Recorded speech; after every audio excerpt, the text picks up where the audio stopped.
Samajwadi party का जब घोषणा पत्र आएगा, यश भारती सम्मान फिर से शुरू किए जाएंगे और इसी तरह जिला स्तर पर हर साल नगर भारती सम्मान दिए जाएंगे।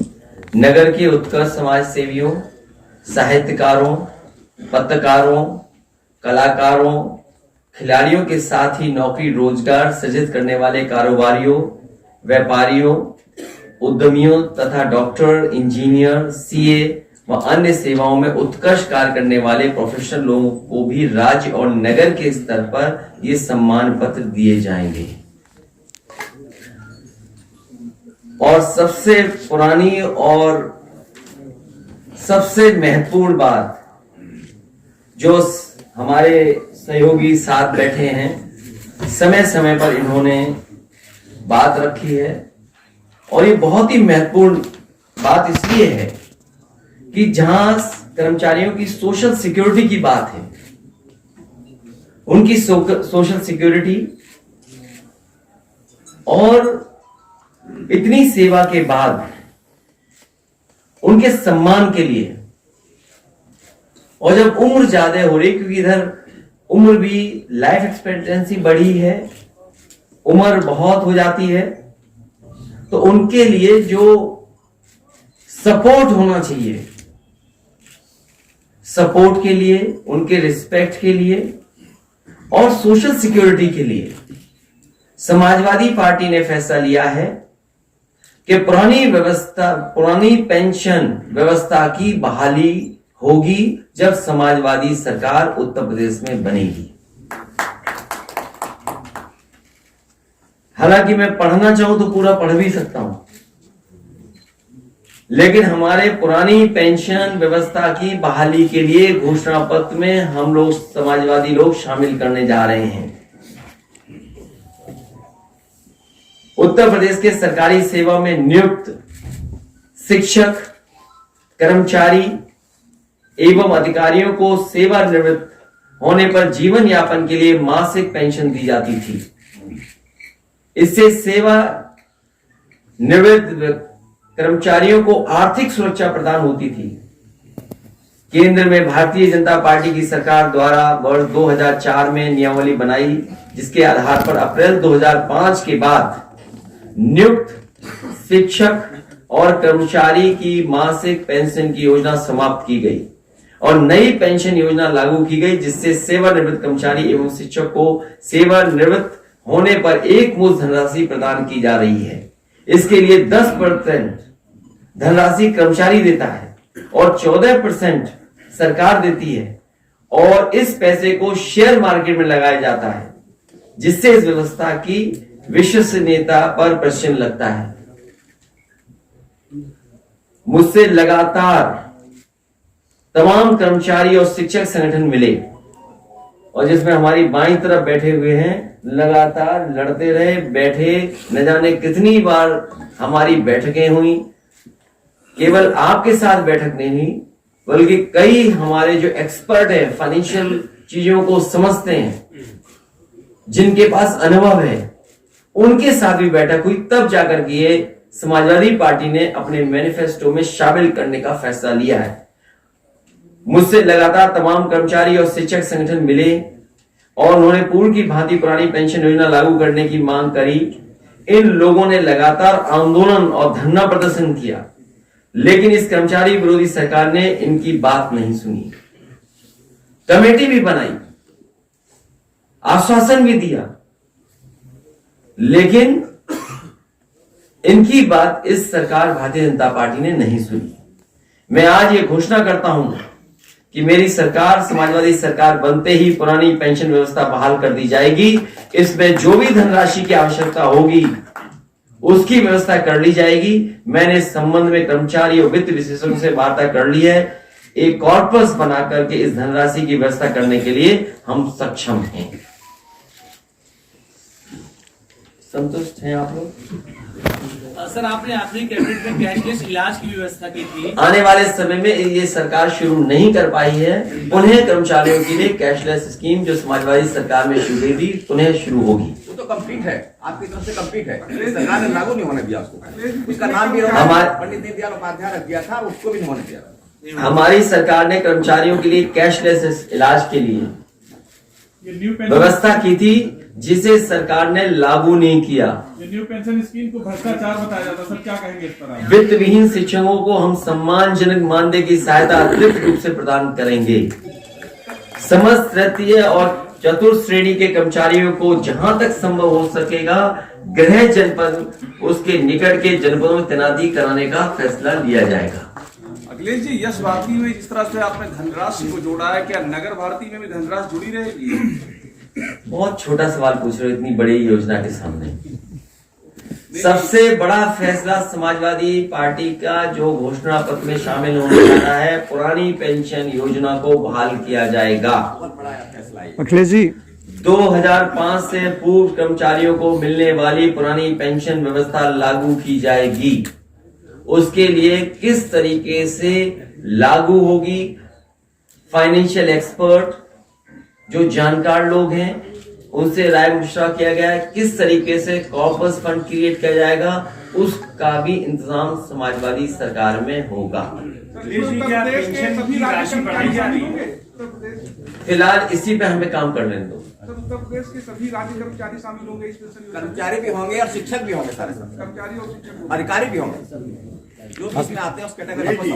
अखिलेश जी, जिन्होंने हटाई वो भी शामिल होंगे। अखिलेश जी, एक मिनट, अखिलेश जी, 2005 के बाद कितने कर्मचारी और शिक्षक लाभान्वित होंगे? लाभ जिनको मिल पाएगा? लगभग 12 लाख लोग। अखिलेश जी, अध्यक्ष जी, पत्रकारों को पेंशन आपके मंत्रिमंडल हरियाणा राजस्थान में जो है पत्रकारों को 60 साल के बाद जो है पेंशन जो है दी जाएगी ये 12,000। सुझाव अच्छा है, लिख करके दो हमें। और सर कई लाख लोग हैं, करीब 18 लाख लोग, उनके लिए भी क्या कोई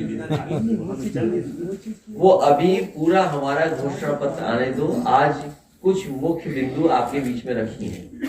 इसके अलावा जो और महत्वपूर्ण चीजें आ रही हैं कर्मचारियों को लेकर के या अन्य विभागों को लेकर के, वो हमारे घोषणा पत्र में शामिल होगी। एक्सप्लॉयटेशन के अलावा उसमें कुछ नजर नहीं आता।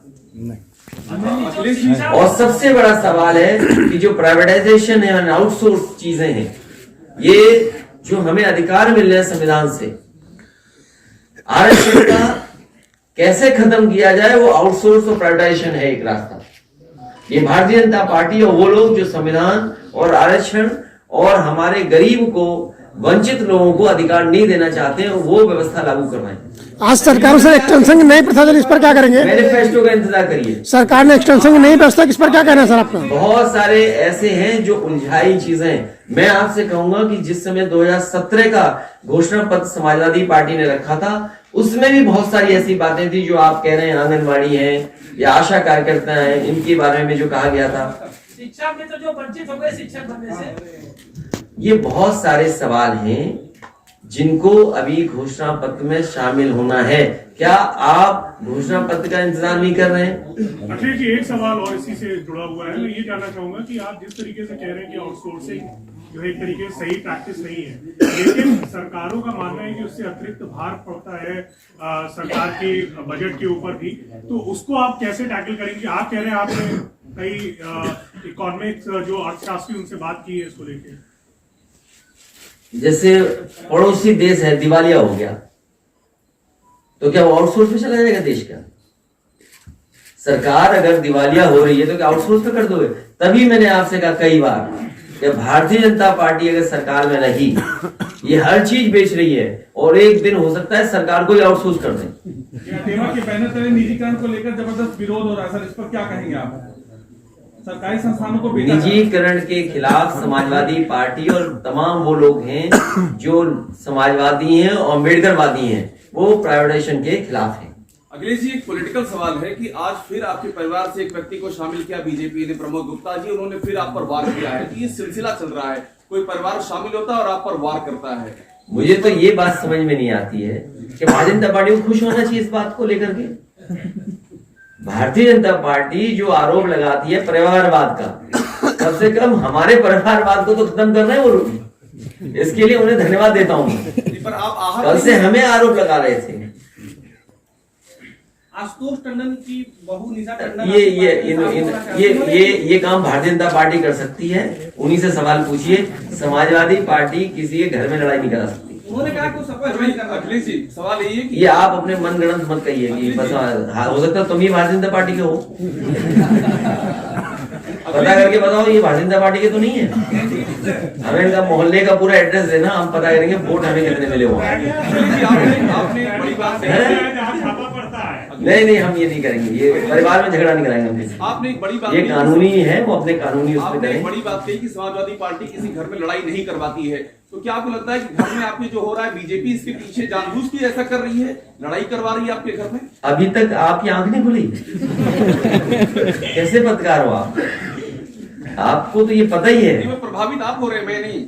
नहीं, प्रभावित सवाल प्रभावित का नहीं है। सवाल ये है क्या आप तक इतना तक नहीं जान पाया कि भारतीय जनता पार्टी जो परसेप्शन समाजवादी पार्टी का है, जिस तरीके से समाजवादी पार्टी में भारतीय जनता पार्टी के बड़े बड़े मंत्री शामिल हुए, जिनके पास व्यापक समर्थन है, जनाधार है, जो आपकी पार्टी में शामिल हुए स्वामी प्रसाद मौर्य जी, कितना बड़ा जन समर्थन उनके पास जन समर्थन है, उनके साथ लोग हैं। या मंत्री दारा सिंह चौहान शामिल हुए हैं, उनके पास भी समर्थन है। जिस तरीके से समाजवादी पार्टी ने दलों को जोड़ा है, तो जो परसेप्शन है, उस परसेप्शन की लड़ाई में भारतीय जनता पार्टी हार गई। हम लोग आगे हैं, हम अपना मैनिफेस्टो रिलीज कर रहे हैं कि आखिरकार जनता के बीच में जब हम जा रहे हैं तो जनता से हम क्या कहें। आपके ही सामने न जाने कितने बिंदु हम उठा चुके हैं। 300 यूनिट बिजली घरेलू माफ होगी, इसका जवाब भारतीय जनता पार्टी के पास क्या है? भारतीय जनता पार्टी कहने लगी हम बिजली आधा कर देंगे, तो इसका मतलब 4.5 साल तक तुम बिल ज्यादा लेते रहे। 4.5 साल का पैसा वापस करोगे क्या? लैपटॉप डिस्ट्रीब्यूशन होगा। इन्होंने जो टैबलेट दिए हैं उस पर उंगली उठ रही है, प्रश्न लग रहे हैं। समाजवादी सरकार के दिए हुए लैपटॉप आज भी चल रहे हैं। किस स्पेसिफिकेशन के खरीदे गए थे और किस स्पेसिफिकेशन के बांट दिए गए? समाजवादी पेंशन एक ऐतिहासिक फैसला था और डायरेक्ट बैंक के अकाउंट में जाता था। यह व्यवस्था समाजवादियों ने उत्तर प्रदेश में न जाने कब लागू कर दी थी और अब बढ़ा करके उसको 18,000 रुपए किया है। ये कोई छोटा फैसला नहीं है, ये बड़ा फैसला है। गरीब माता बहनों की मदद के लिए, उनके सम्मान के लिए समाजवादी पेंशन पुनः शुरू होगी। और ये जो पुरानी पेंशन व्यवस्था की बहाली, ये हिस्टोरिकल फैसला है। और उनके लिए जो बुजुर्ग हैं, जो सेवा देते हैं और नौकरी के बाद उनके सम्मान के लिए कम से कम एक ऐसी व्यवस्था है जो जीवन भर उनके साथ रहेगी। आज लाइफ एक्सपेक्टेंसी ज्यादा है, 80 साल 85 साल, लोग 90 साल जी रहे। हम तो 40 साल से पूछते उम्र कितनी? 40 साल की 80 हम। केशव प्रसाद मौर्य ने अभी ट्वीट किया और उन्होंने कहा है कि अखिलेश यादव जी को वहां से चुनाव लड़ना चाहिए जहां 2012 से 17 में उन्होंने सबसे ज्यादा विकास किया है, वरना वो विकास और चुनाव लड़ने की बात कर रहे हैं। हाईवे पे कोई वो तो कॉन्स्टेंसी है नहीं। हाईवे पे तो कई कॉन्स्टेंसी हैं। अगर हम आगरा से लेकर के गाजीपुर तक कॉन्स्टेंसीज गिने, इतनी कॉन्स्टेंसी है जिसकी आप कल्पना नहीं कर सकते।